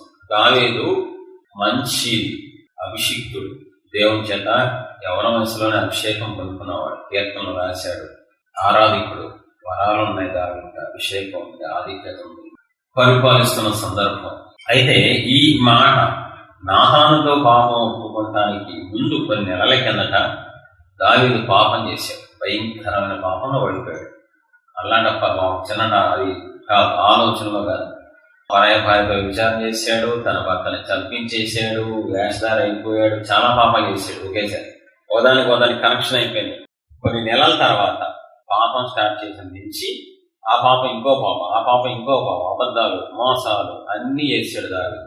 అయితే కొన్ని నెలల తర్వాత దేవుడు దావీదుని ప్రేమించి, దావీదు నశించుకోవడం ఇష్టం లేక, దావీదుని దేవుడు మర్చిపోలేదు కనుక, విడిచిపెట్టలేదు కనుక నాతాన్ని పంపించి, ఇగో నాతాన స్పష్టంగా చెప్పి నువ్వు దావీదు దగ్గరికి పాపం మర్చిపోలేదు దేవుడు దావీదు. అయితే నాతాను వస్తాడు, ఇలా చెప్పంగానే నేనే ఆ పాపం చేశాను ఒప్పేసుకున్నాడు. అందరి ఎదుట ఒప్పుకున్నాడు, నాతాన్ని ఎదుట ఒప్పుకున్నాడు. యాక్చువల్గా మహారాజు, దేశాన్ని పరిపాలిస్తున్న పెద్ద రాజు, సిగ్గుంటది, భయం ఉంటది, అన్ని అడ్డుపడతాయి. అన్ని పక్కన పెట్టి నాతాను గద్దించినప్పుడు వెంటనే సరి చేసుకున్నాడు. అయితే పాయింట్ ఇక్కడ ఏంటి తెలుసా? ఒప్పేసుకున్నాడుగా. దావీదుకి బెత్షెబా పుట్టిన బిడ్డ చనిపోయింది. అయినా కూడా పాపం ఎందుకు ఒప్పుకోవాల్సి వచ్చింది? కొంతకాలం వరకు దావీదు ఎందుకు ఒప్పుకోవాలి? మీకు వేరే సందర్భం చూస్తాను. 2వ సమూయేలు 15:30. అయితే దావీదు ఒలీవల చెట్ల కొండ ఎక్కుచు ఏడ్చుచు తల కప్పుకొని పాదరక్షలు లేకుండా కాలినడకకు వెళ్ళాను. దావీదు ఎక్కడ పశ్చాత్తాపడుతున్నాడు తెలుసా? మందిరంలో కాదు, తన బెడ్రూమ్లో కాదు, కొండ మీద కన్నీళ్ళు, నీ చేసిన దానికి అనుగ్రహిస్తున్నా, నేను చేశాను, శిక్ష ఇది కరెక్టే. దావీదు ఒలీవల చెట్ల కొండ ఎక్కుచు ఏడ్చుచు తల కప్పుకొని పాదరక్షకులు లేకుండా కాలినడకన ఏడుస్తున్నాడు. ఎందుకు ఏడుస్తున్నాడు? నా పాపం నా కొడుకు రూపంలో నన్ను వెంటాడుతుంది. తెలిసి చేసిన పాపానికి శిక్షగా నా కొడుకు నన్ను తరుముతున్నాడు. ఇది నాకు సమంజసమే. పశ్చాత్తాపడుతున్నాడు, కన్నీళ్లు కారుస్తున్నాడు. మీకు విషయం చెప్పనా? షాక్ అవుతారు మీరు. ఆ వచనానికి ఈ వచనానికి గ్యాప్ ఎంతో తెలుసా? దావీదు లైఫ్ లో నాతాను దగ్గర నేను పాపం చేశాను అని చెప్పిన రోజుకి ఈ కొండ మీద కన్నీళ్లు విడుస్తూ ఏడ్చి పశ్చాత్తాపడుతున్న దానికి దావీదు వయసులో ఎంత గ్యాప్ తెలుసా? 3 నెలలు అనుకున్నారా? 3 సంవత్సరాలు అనుకున్నారా? 10 ఏళ్ళు లెక్క చూసుకోండి. ఆ అధ్యాయంలో లెక్క చూసుకోండి. 8 నుంచి ఖచ్చితంగా 10 ఏళ్ళు ఉంటాయి. దావీదు నాతాను దగ్గర ఒప్పుకున్నాడు, నేను పాపం చేశాను, ఉన్నదన్నట్టు ఒప్పేసుకున్నాడు. అయినా కూడా మళ్ళీ ఎంతకాలం ఒప్పుకున్నాడు దావీదు? 10 సంవత్సరాల పాపం ఒప్పుకున్నాడు. కనబడుతుంది ప్రూఫ్. ఏమంటే ఎమ్మటే ఏం జరగలేదంటే, మీకు లైట్ గా చెప్పన, దావీదు పాపం చేశాడు, కొంతకాలం అయిపోయింది. కొంతకాలం తర్వాత అమ్నోను పాపం చేశాడు. గుర్తు చేసుకున్నాం సార్, అవుట్లైన్ చెప్తా. అమ్నోను పాపం చేశాడు, దావీదు కొడుకు. అమ్నోను పాపం చేసిన తర్వాత అబ్షాలోము కోపంతో చంపేస్తాడు, గుర్తుందా? ఆ తర్వాత అబ్షాలోము తండ్రి దగ్గర రావడానికి మొహం చెల్లక అబ్షాలోము దావీదు నుంచి కొన్ని సంవత్సరాలు వెళ్ళిపోయాడు ఉంటుంది ఇక్కడ. మళ్ళీ అబ్షాలోము దావీదుకి విరుద్ధంగా ఇశ్రాయేలుతో పన్నాగం కొన్ని సంవత్సరాలు చేసినట్టు ఉంటుంది. ఇదంతా నెలల్లో జరిగింది, అది కొన్ని సంవత్సరాలు పట్టింది. అంటే నాతాను దగ్గర పాపం ఒప్పుకున్న రోజు నుంచి మళ్ళీ కొండ మీదకి కన్నీళ్ళు, ఈ పీరియడ్ అంతా దాదాపు 8 నుంచి 10 సంవత్సరాల కాలం. అయినా ఏడుస్తూనే ఉన్నాడు, ఒప్పుకుంటూనే ఉన్నాడు. పాపం మానేశాడు. దేశంలో చాలా మంది ఆడవాళ్ళు ఉన్నారు, మళ్ళీ చేయలే. ఆ అలవాటుని బట్టి మళ్ళీ ఇంకొకరితో వెళ్ళా, ఇంకో భార్య దగ్గరికి వెళ్ళా, ఇంకో యవనస్తుల దగ్గరికి వెళ్ళలేదు దావీదు. మానేశాడు, కానీ ఏడుస్తూనే ఉన్నాడు, పశ్చాత్తాపడుతూనే ఉన్నాడు, కన్నీళ్ళు కారుస్తూనే ఉన్నాడు. నువ్వు నిన్నగా మొన్న మొదలెట్టి దావీదు ఒప్పుకోలే, యథార్థమైన ఒప్పుకో. అప్పటి వరకు ఒప్పుకోలా, ఆపేశాడు, నటించాడు. కానీ నాతాను వచ్చిన దగ్గర నుంచి మాత్రం దావీదు మనసు మారిపోయింది. దావీదు ఇంకా దేవుని తిరిగిపోయాడు పూర్తిగా. ఇక కీర్తనలు రాసేంతగా మనం చాలా నేర్చుకోవాలి పాపం ఒప్పుకోలో. దావీదు కంటే మనం గొప్పలమా చెప్పండి? దావీదు ఎంతకాలం ఒప్పుకున్నాడు? ఒకసారి చంపించాడు, గ్యారెంటీ వస్తే మనకి తీసుకో. ఎంతగానో ఒప్పుకోవాలి? ఎంతకాలం? కన్నీళ్ళు కాలుతున్నాం కదా, ఉపవాసాలు ఉంటున్నాం కదా, కొన్ని మానేశాం కదా. ఇందుకు దేవుడు ఏం పట్టించుకోలేంటి? నాకేం విడుదల ఎవరేంటి? నా స్వభావం మార్చరేంటి? నా స్థితి మార్చరేంటి? వస్తుంది, ఖచ్చితంగా వస్తుంది. దేవుడు మనల్ని ఎక్కువ కాలం ఒప్పించడంలో చాలా ఉంటుంది అర్థం, చాలా ఉంటది. దావీదు మనకి బెస్ట్ ఎగ్జాంపుల్. దావీదు ఇవాళ నాతానుతో ఒప్పుకొని నెక్స్ట్ మంత్ దేవుడి దగ్గర ఒప్పేసుకొని 3వ నెలలో అన్ని ఆశీర్వాదం పొందుకోవాలా, కోల్పోయినవన్నీ సంపాదించుకోవాలా. బైబిల్ ఏం చెప్తుందో చూద్దాం ఒకసారి. యేసు ప్రభు వారు ఉపమానం చెప్పారు, భూమి మీదకి వచ్చిన నీ కుడి చెయ్యి అభ్యంతరం పెడితే కుడి చెయ్యి తీసి, కన్ను అభ్యంతరం పెడితే కన్ను తీసి. అక్కడ భలే వండర్ఫుల్ ట్విస్ట్ ఉంటుంది. ఒకవేళ నీ కుడి చెయ్యి అభ్యంతరం పెడితే కుడి చేతితో నరకానికి వెళ్ళటం బెటరా, కుడి చెయ్యి పోగొట్టుకొని పరలోకం వెళ్ళటం బెటరా? నీ కన్ను పోగొట్టుకోవడం బెటరా, కన్ను ఉండి నరకానికి వెళ్ళటం బెటరా అని ట్విస్ట్ చెప్తారు దేవుడు. ఇదిగా అర్థం కాదు. దీని నుంచి నేను ఒకటి చూస్తాను. ఈ వచ్చిన చూడండి ఒకసారి, గలతీ 6:7. మోసపోకుడి, దేవుడు వెక్కిరింపబడును, మనుషుడు ఏమి విత్తును ఆ పంటనే కోయును. ఇక్కడ చాలా విలువైనది నేర్చుకోవాలి మనం. మోసపోకుడి, మనుషుడు ఏది విత్తితే అది కోస్తాడు. మంచి విత్తితే మనం మంచి కోసేస్తాం, చెడు విత్తితే చెడు కోస్తాం. ఇప్పుడు చూడండి, దావీదు పాపం చేశాడు. దావీదు భయంకరంగా పాపాల మీద పాపాలు చేశాడు. భూమి మీద మొత్తం శిక్ష అనిపించేసి పరలోకం వెళ్ళటం బెటరా, శిక్ష అనిపించుకోకుండా వెంటనే దేవుడి చేత క్షమించబడి నరకానికి యుగాలు వెళ్ళిపోవడం బెటరా? ఒకసారి ఆలోచించండి, ఏది బెటరో. ఈ భూమి మీద దావీదు కొన్ని సంవత్సరాలు కొడుకు చేతరం పడ్డాడు, రాజ్యం పోగొట్టుకున్నాడు, అవమానం, గాయం, బాధ, ఫెసిలిటీస్ లేవు. శిక్ష కొంతకాలం ఉంది, దావీదు క్లియర్ చేసేసుకున్నాడు, శిక్ష అంతా అనుభవించేశాడు, ఒప్పుకుంటున్నాడు. అది బెటరా? అయ్యేవద్దు ప్రభు, నాకు శిక్ష ఏమొద్దు, నన్ను ఎవరే క్షమించండి, ఇంక జీవితంలో తప్పు చేయను, సరే క్షమించేస్తాను, కానీ పరలోకం ఇవ్వండి, యుగాలు నరకానికి పంపిస్తాను. ఏది బెటర్? నువ్వు శిక్షలో ఉన్నావు, ఆనందించు. శిక్షలో ఉన్నావు నువ్వు. శిక్ష అందరికి ఒకలాగా ఉండదు. దావీదుకి శిక్ష బిడ్డ చనిపోవడం ద్వారా ఫస్ట్ శిక్ష వచ్చింది, తర్వాత కొడుకు, తర్వాత మీద కొడుకు పాడైపోయారు. నీకు వేరేగా వస్తాయి. అప్పుల ద్వారా నువ్వు శిక్ష అనుభవిస్తున్నావు, రోగం ద్వారా, ఒంటరితనం ద్వారా, బిజినెస్ ద్వారా, రకరకాల శిక్ష. ఎందుకంటే నువ్వు చేసావు పాపం, దేవుణ్ణి బాధ పెట్టావు, మనుషుల్ని బాధ పెట్టావు, మోసం చేసావు, ద్రోహం చేసావు, అన్యాయం చేసావు, దానికి శిక్ష అనుభవిస్తున్నావు. ఇది బెటరా? శిక్ష ఏమి లేకుండా నరకానికి వెళ్ళిపోతావా? అందుకే దేవుడు పర్మిషన్ ఇచ్చాడు. శిక్షలో నీకు ఏమనిపిస్తుంది? ఎంతకాలం శిక్ష? దేవుని మర్చిపోయారేమో, దేవుని వదిలేశారేమో, అసలు నీ జ్ఞాపకం లేనేమో, నన్ను వదిలేసి ఉంటారు. శిక్షలో దేవుడు త్వరలో నీకు గొప్ప ఆశీర్వాదం ఇవ్వబోతున్నారు. దేవుడు వేసే శిక్ష అనుభవిస్తే హ్యాపీగా దేవుడికి నీకు నట్టుపోద్ది, నీకు క్లియర్ అయిపోద్ది, నీకు ఇంకా బ్యాలెన్స్ ఉండదు. దానికి బెస్ట్ ఎగ్జాంపుల్. హ్యాపీగా ఉండొచ్చు నువ్వు. ఆ తర్వాత నీకు సంబంధించిన ఏముండవు, ఇంకా పాత బాకీలు గీకీలు ఏముండవు, ఫ్రెష్గా బతుకుతావు. 10 సంవత్సరాలు పట్టిందండి దావీదుకి. మీరేమనుకున్నారు? రాత్రి అనుకున్నారు. 2 నెలలే ఒప్పుకున్నాడేమో అనుకున్నారు. అది నిజమైన ఒప్పుకోలు కాదు. మళ్ళీ దావీదుకి అన్నీ రావాలి. ఇప్పుడు దావీదు అన్ని సంపాదించుకున్నాడా లేదా? కోల్పోయిన రాజ్యం వచ్చిందా లేదా? మళ్ళీ సింహాసనం ఎక్కాడా లేదా? ఎక్కాలని రూల్ ఉందా? అందరికి ఎక్కే ఛాన్స్ ఉండదు. ఒకసారి సింహాసనం పోయిన తర్వాత ఉండదు. దావీదు ఒక పక్క ఒప్పుకుంటున్నాడు, ఇంకో పక్క శిక్ష అనుభవిస్తున్నాడు. ఆ రెండిట్లో దేవుడు అతను తోడుగా ఉన్నారు కాబట్టి మళ్ళీ శిక్ష కంప్లీట్ అయిపోయింది. ఒప్పుకోలు కన్నీరుతో యథార్థంగా ఒప్పుకున్నాడు కాబట్టి మళ్ళీ సింహాసనం ఇచ్చారు. మళ్ళీ అంటే కోల్పోయి రావడం, మళ్ళీ ఆ కోల్పోయిన ఆరోగ్యం వస్తుందా మీకు? ఒకప్పుడు మంచి బలాఢ్యులు మళ్ళీ బలం వస్తుందా? ఒకప్పుడు నా ఆస్తి పోయింది మళ్ళీ వస్తుందా? మీరు పేకాటతోనో తప్పుడు పనులతో ఆస్తి పోగొట్టుకున్నారు, మళ్ళీ వస్తుందా? ఎప్పటికి రాదు. నా దేవుడు తిరిగి తీసుకొచ్చి మొత్తం కోల్పోయి అన్ని దేవుని కృపను బట్టి దాన్ని సంపాదించుకున్నాడు. మీకు చిన్నగా అనిపిస్తుంది ఏంటో నాకు అర్థం కాదు. చాలా పెద్ద విషయం. మళ్ళీ సింహాసనం, మళ్ళీ అధికారం, మళ్ళీ అభిషేకం, మళ్ళీ దేవునితో బంధం, మళ్ళీ దేవుడు దర్శనం వచ్చేసింది దావీదుకి. ఏది? ఆకాశం అంత పాపాలు చేసినా కూడా ఒకదానికి మించి ఒక పాపం. వ్యభిచారమే పాపం అంటే హత్య చేయించేసాడు, మళ్ళీ మోసం చేశాడు, చాలా చేశాడు. ఆ పీరియడ్ లో అన్ని చేసినా నా దేవుడు మర్చిపోలేదు, నా దేవుడు విడిచిపెట్టలేదు. ఆయనే నాదాన్ని పంపించి, ఆయనే మంచి మనసాక్షినిచ్చి, ఆయనే హృదయాన్ని మార్చి అన్ని చేసి దావీదు చరిత్రలో ఆ కొద్ది మచ్చ తప్ప మిగతా అంతా ముందు గాని తర్వాత గాని బెస్ట్ భక్తుడిగా ప్రపంచాన్ని ముందుపోయాడు. ఇప్పుడు దావీదు కన్నీళ్ళతో భారంగా రోజు ఒప్పుకుంటున్నాడు, కొన్ని సంవత్సరాలు ఒప్పుకున్నాడు. ఎలాంటి ఆనందం ఇచ్చారు సార్? ఎగ్జాంపుల్, షిమి అనేవాడు వచ్చి భయంకరంగా తిట్టాడు. చెప్పు ఒక్క రాళ్ళు ఇస్తున్నాడు. ఆ టైంలో దావీదు పక్కన ఎవ్వరూ లేకపోతే ఎలా ఉండేది? దావీదు చిరాకు వచ్చి ఈత మీద వచ్చేది. ఈయన తిడుతున్నాడు. దేవుడు దావీదు ఒప్పుకోలకి ఎంత కృపించారు సార్, ఎంత ఆనందాన్ని ఇచ్చారు సార్. పక్కన వాడు రాజా ఒక మాట పునాతనం తలక తీసేస్తారు, హృదయం పొంగిపోరాడు. ఏది?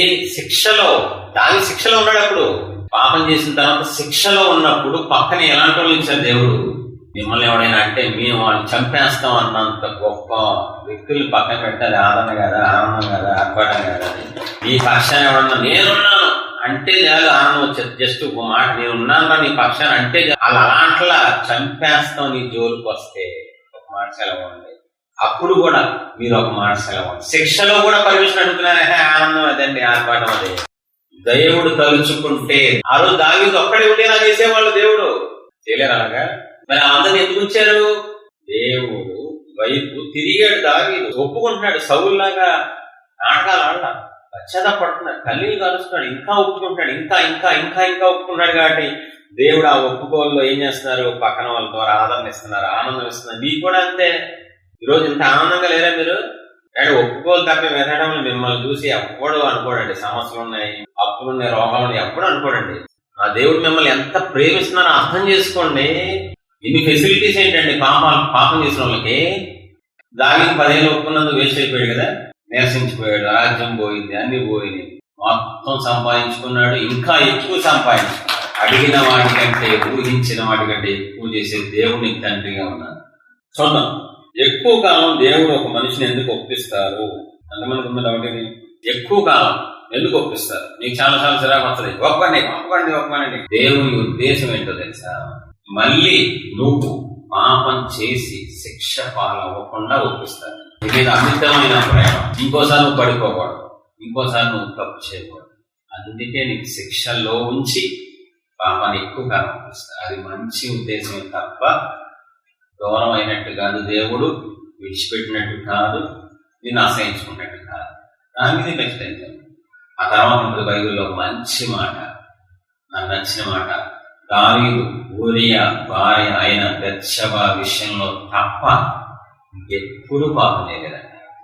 ఒకసారి మందుకు అలవాటు పడినాడు 100 సార్లు తాగుతాడు, ఒకసారి సిగరెట్కి అలవాటు పడినాడు 100 ప్యాకెట్లు తాగుతాడు, ఒకసారి పేకాటకు అలవాటు పడినాడు ఆస్తులు అయ్యేదాకా ఆపడం. అవునా కాదా? మళ్ళీ 2వ సారి లేడా దావీదు? ఆ శిక్ష మంచిదా కాదా? ఒప్పుకోలు మంచిదా కాదా? మళ్ళీ లైఫ్ లో చేయలా, అందుకే పీరియడ్ ఎక్కువ కాలం. ఇప్పుడు చెప్పండి, లైట్ గా పైపైన ఒప్పేసుకుని 2-3 రోజులు ఒప్పేసుకొని మళ్ళీ పాపం చేసి మళ్ళీ శిక్ష తెచ్చుకొని మళ్ళీ దయ్యాల పాలైపోయి మళ్ళీ శ్రమల పాలవడం బెటరా? ఎక్కువ కాలం ఒప్పుకొని మళ్ళీ జీవితంలో పాపం చేయకుండా పర్ఫెక్ట్ గా బ్రతికి దేవుడి ఆశీర్వాదం అనుభవించడం బెటరా? కాబట్టి మీరు దయచేసి ఒప్పుకోలు గురించి భయపడక్కర్లేదు, ఒప్పుకోలు గురించి నిరుత్సాహపడక్కర్లేదు, శిక్షలో మీరు బాధపడక్కర్లేదు. దేవుడు విడిచిపెట్టేశారేమో, దేవుడు వదిలేశారేమో. అసలు అదంతా అబద్ధం, మోసం, సాతాను గడిపి ఇంటితో మిమ్మల్ని ప్రేరేపిస్తున్నాడు తప్ప దేవుడు మిమ్మల్ని విడిచిపెట్టే ప్రసక్తి లేదు. నువ్వు విడిచిపెట్టడమే తప్ప. నాకు భలే నచ్చిన మాట, యాకోబు నేను నీకు చెప్పింది చేసేదాకా నువ్వు నా చెయ్యి విడిచిపెట్ట మాకు అన్నారా? నేను నీకు చెప్పింది నెరవేర్చేదాకా నీ చెయ్యి విడిచిపెట్టే ప్రసక్తి లేదు. ఆయనే చేయబట్టుకొని ఆయనే ఆశీర్వాదం వచ్చేదాకా పట్టుకొని అలా పట్టుకొని ఉన్నానంటే నా దేవుడు మంచితనం ఏముందండి, నా దేవుడి ప్రేమ ఎంతండి. ఎందుకని యాకోబు పట్టుకుంటూ వదిలేస్తాడు. యాకోబు పట్టుకుంటూ వదిలేసే అవకాశాలు బొచ్చులు ఉన్నాయి. నువ్వు పట్టుకుంటూ వదిలేస్తావు, ఆయన పట్టుకుంటే వదిలే నీకు ఆశీర్వాదం వచ్చేదాకా వదలను. ఆయన ఏమనుకున్నాను నీ పట్ల, ఏ ఉద్దేశం కలిగి ఉన్నారు? 10 మందికి ఉపయోగపడేదాకా, యోసేపు లాగా 10 మందితో శభాష్ అనిపించుకునేదాకా నిన్ను శ్రమల పాలన చేస్తారు. కానీ ఆయన ఎన్నికను మార్చుకోరు. ఆయన ప్రణాళిక నీ దగ్గర పక్క తీసుకెళ్ళారు. అది ఆయన గొప్ప ప్రేమ, ఉన్నతమైన ప్రేమ. సంవత్సరం చచ్చిపోయేటప్పుడు కూడా ఎలా తెచ్చిపోయి తెలుసా? ఆశ్చర్యపోయారు శక్తులు. ఇంత బలాన్ని మామూలు వీడి బలంతా తీసిపారేసాం, వీడి బలాన్ని లాగేశాం, మొత్తం ఇంతమంది చంపేసాడు. ఈడేం బలాఢ్యుడురా, బలాఢ్యుడు అంటే ఆడురా అని చూసుకొని చెప్పుకునేలాగా దేవుడు చేశారండి. ఎంత ప్రేమ అనుకోవాలి, ఎంత పిచ్చి ప్రేమ దొరుకుతాయి మనకి. పాపం చేసిన వాళ్ళు ఇంకా పైకి తీసుకురావాలని ఎవరు కోరుకుంటారండి? దిగజారిపోవాలి, నాశనం అయిపోవాలని కోరుకుంటారు. కానీ నేను అలా ఉంచాలని కోరుకోవట్లేదు నా దేవుడు. అందుకని ఏదో రకంగా ఎవరొకరి ద్వారా ఆదరిస్తారు, పడిపోయినప్పుడు బలపరుస్తారు, మళ్ళీ ప్రేమిస్తారు, మళ్ళీ తీసుకొస్తారు. నీకు అర్థం కావట్లేదు దేవుని ప్రేమ, నీకు అందట్లేదు. పాప హృదయానికి తెలియట్లేదు దేవుని ప్రేమ. నేను అమితంగా ప్రేమిస్తాను, వెచ్చలవిడిగా ప్రేమిస్తారు, భయంకరంగా ప్రేమిస్తారు, పిచ్చగా ప్రేమించేస్తున్నాను. నీ పట్ల ఒక ఉద్దేశం ఉన్నది, నీ పట్ల ఒక ప్రణాళిక ఉంది, నీ పట్ల ఒక సంకల్పం ఉంది దేవునికి. అది నెరవేర్చేదాకా నిన్ను కొడుతూ అయినా సరే తెచ్చేసుకుంటారు లైఫ్ పైన. ఇంపార్టెంట్ పాయింట్ కొన్ని ఉన్నాయి, నేను చెప్పి ముగిస్తాను.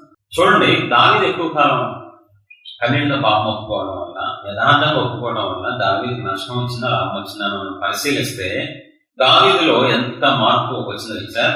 స్టెప్ వైజ్ గా చూడాలి.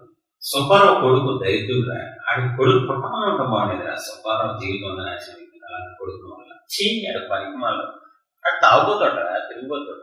సంవత్సరం తర్వాత అరే సుబ్బారావు కొడుకు తాగి మానేశాడురా, మొన్న మందు షాప్ దగ్గర కనబడ్డాడు, ఎరా లోపల చేయాలి లేదా అంకుల్ మానేశాను నేను, మానేశాడండి. ఒక సంవత్సరం తర్వాత సుబ్బారావు కొడుకు చిన్న ఉద్యోగం చేస్తున్నాడంటరా. ఈడు అసలు మాట్లాడుకోలేదురా, ఈడు అసలు తాగుడు మాట్లాడుకోలేదురా. ఇంకో సంవత్సరం తర్వాత సుబ్బారావు కొడుకు మేనేజర్ అయ్యాడురా, ఇంట్లో డబ్బు ఇస్తున్నాడంట. నెక్స్ట్ సంవత్సరం తర్వాత సుబ్బారావు కొడుకు తాగుబోతోడు, తాగుడు మానేసి చిన్న ఉద్యోగం చేసి అక్కడ కష్టపడి మేనేజర్ అయ్యి సుబ్బారావు కొడుకు కంపెనీ పెట్టాడరా. అంతలా మారాడరా. స్టెప్ వైజ్ గా నెక్స్ట్ లెవెల్ సుబ్బారావు కొడుకు. నెక్స్ట్ ఊళ్ళో వాళ్ళ నాన్న పేరు మీద హాస్పిటల్ కట్టించాడు, స్కూల్ కట్టించాడు. ఆండ్రా కొడుకు అంటే ఆండ్రా ప్రయోజనం అంటే అలాంటి రోడ్డు పడితే బాగుంటారు మనకి. ఎక్కడి నుంచి ఎన్ని స్టెప్పుల వైజ్ గా ఎంత మార్పు వచ్చిందండి? స్టెప్ వైజ్ గా లెవెల్ లెవెల్ లెవెల్ లెవెల్ పెరిగిపోతా అయిపోయింది. చూడండి, దావీదు జీవితాన్ని చూద్దాం. దావీదు ఎక్కువ కాలం ఒప్పుకున్నట్టు బైబిల్ మొత్తం మీద కనబడుతుంది. ఎక్కువ సంవత్సరాలు ఒప్పుకున్నట్టు, పశ్చాత్తాపడ్డట్టు, కన్నీరు కాచినట్టు, పరుపు తేలేలాగా. దానివల్ల ఆమె తెలుసా, దావీదు నాతాను దగ్గర ఫస్ట్ టైం ఒప్పుకున్నప్పుడు ఎస్ చేశాను నేనే, బెత్షెబా పాపం చేశాను, ఊరియాని చంపించింది నేనే, ఇంతవరకు ఒప్పుకున్నాడు. అవునా కాదా? కొంతకాలం ఒప్పుకున్న తర్వాత తన మనసులో గ్రహింపు మారిందని తెగలేదు సార్.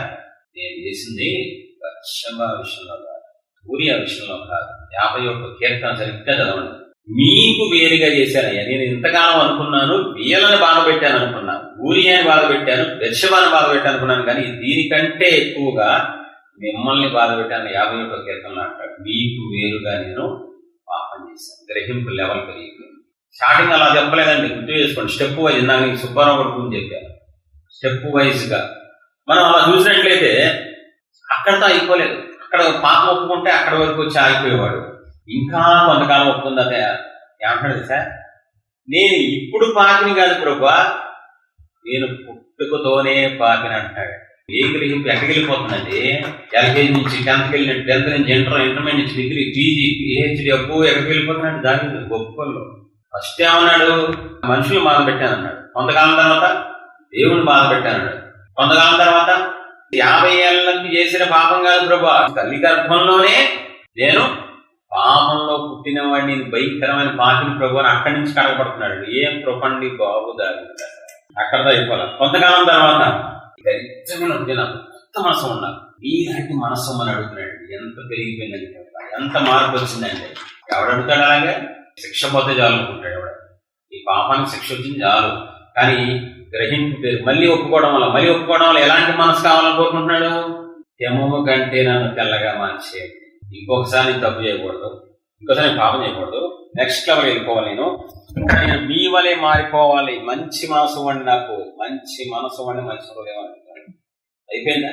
కొంతకాలం తర్వాత నాలాగే ఎవరు శిక్ష పాలవ్వదు, నాలాగే ఎవరు చేయకూడదు, నాలాగే మీకు దూరం శిక్ష పాలవకూడదయ్యా. ఇలా ఎవరైతే ఉన్నారో వాళ్ళందరినీ తిప్పేస్తాను ప్రభు అంటాడు.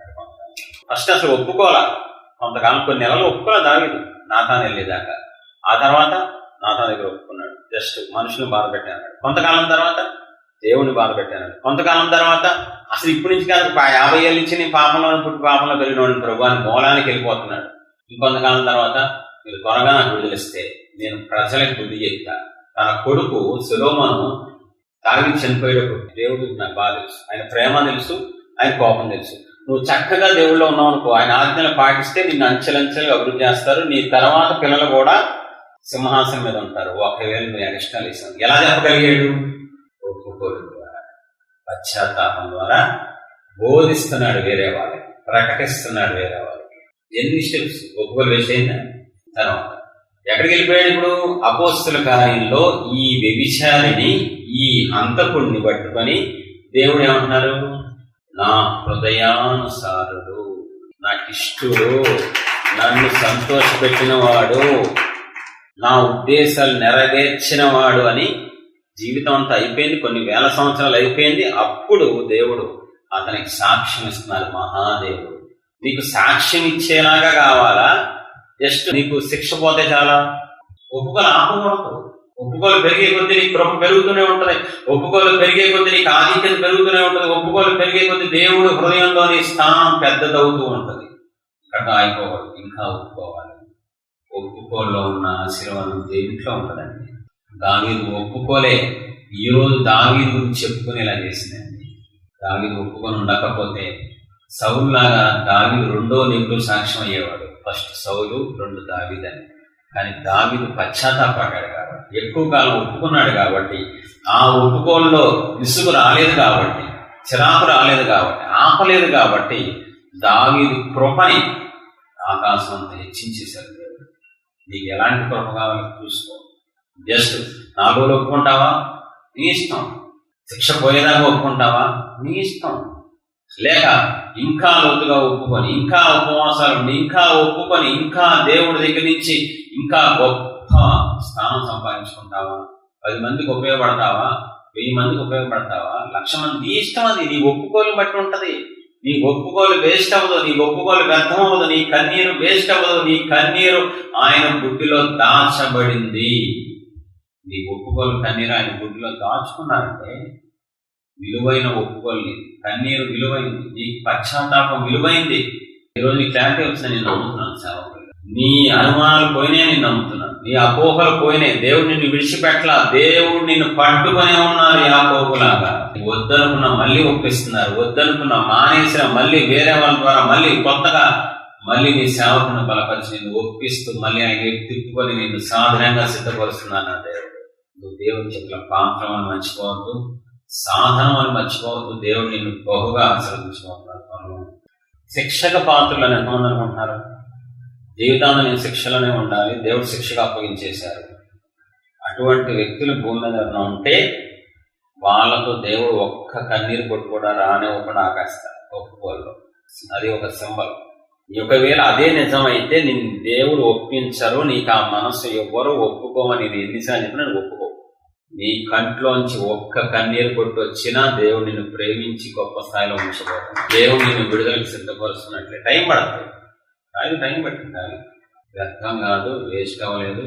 ఈలోపు దేవుడు ఆదరిస్తున్నారు, దావిని బలపరుస్తున్నారు, బలగాన్ని ఇచ్చారు.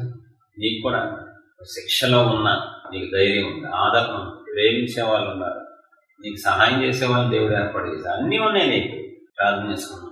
మహోన్నతుడు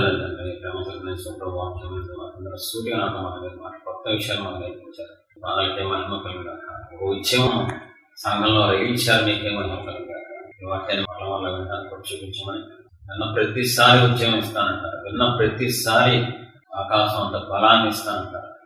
మళ్ళీ మళ్ళీ రిపీటెడ్గా ఈ వాక్యం వినడానికి మీ ప్రజలకు సహాయం చేయండి. మనసు ఆత్మగారి జరిగించమని ఉన్న వాళ్ళందరూ ప్రణాళికలో ఉన్న వ్యక్తులు ప్రభు. దావీదు ప్రణాళికలో ఉన్నాడు కాబట్టి తప్పిపోయినా మళ్ళీ తెచ్చుకున్నారు తండ్రి. మళ్ళీ తెచ్చుకొని నిలబెట్టి మీరే గొప్ప స్థాయి పెట్టేశారు. చరిత్రలో మిగిలిపోయేలా చేశారు తండ్రి. మీరే ప్రభావ మీ ప్రజలు ఒప్పిస్తున్నందుకు, కన్నీరిస్తున్నందుకు, పశ్చాత్తాపం ఇస్తున్నందుకు మీకే మహిమ కలుగాక. పశ్చాత్తాప వరాన్ని మీ ప్రజలు వాడుకునేలాగా కృప చూపించి ఉపయోగించుకునే కృప చూపించి వాళ్ళు గ్రహించి ఎక్కువగా ఒప్పుకుంటూ ఎవ్వరు మాట్లాడకుండా సాతాను సంబంధించిన మాటల వాళ్ళు వినకుండా పక్కన పెట్టేసి నా దేవుడు మాట నేను వింటానని స్థిరమైన మనసు దయచేయండి ప్రభావ. కన్నీరు ఇంకా ఎక్కువ ఏ రోజు నుంచి ఇవ్వబోతున్నారు తండ్రి. ఇంకా ఎక్కువ ఒప్పుకోలు చేపిస్తారు, ఇంకా ఎక్కువ కడగబోతున్నారు మీ ప్రజల రక్తంలో తండ్రి. ప్రతి ఒక్కరు ప్రభు రిసీవ్ చేసిన సహాయించండి. మనల్ని గాయపడిన సాఫ్ట్వేర్ చేసిన మనుషులు